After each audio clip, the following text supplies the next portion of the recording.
ايه يا ابني بينك وبين ربنا عشان طاقة القدر تتفتح لك كده؟ طبعا كلنا عارفين ان كهربا خد شهرين عشان يدفع فيهم الغرامة، وكهربا مأخر الغرامة عشان باب القيد ما يتفتحش لنادي الزمالك. اللي حصل بقى وطاقة القدر اتفتحت لكهربا ان في شركة عايزة تشتري فريق افش بتاع كهربا القديم اللي هما المفروض الاتنين يدفعوا الغرامة مع بعض. طبعا لما الفريق ده اعلن افلاسه، الفيفا حطت على كهربا ان هو يدفع الغرامة لوحده.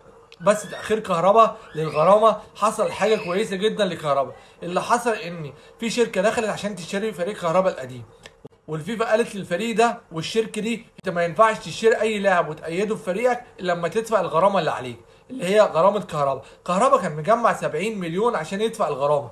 الشركه دي اتواصلت مع النادي الاهلي عشان يظبطوا الدنيا ويدفعوا الغرامه مع بعض، عشان الفريق يعرف يقيد اللعيبه اللي هو عايز يجيبها، والنادي الاهلي يستمر معاه كهربا ويلعب. اهي دي طاقه القدر اللي اتفتحت لكهربا.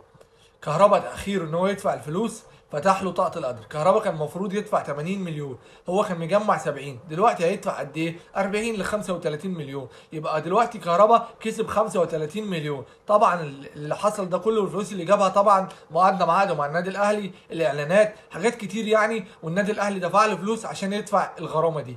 اهي دي كل الحوار اللي حصل وطاقة القدر اللي انفتحت لكهربا. بس كده، يلا سلام.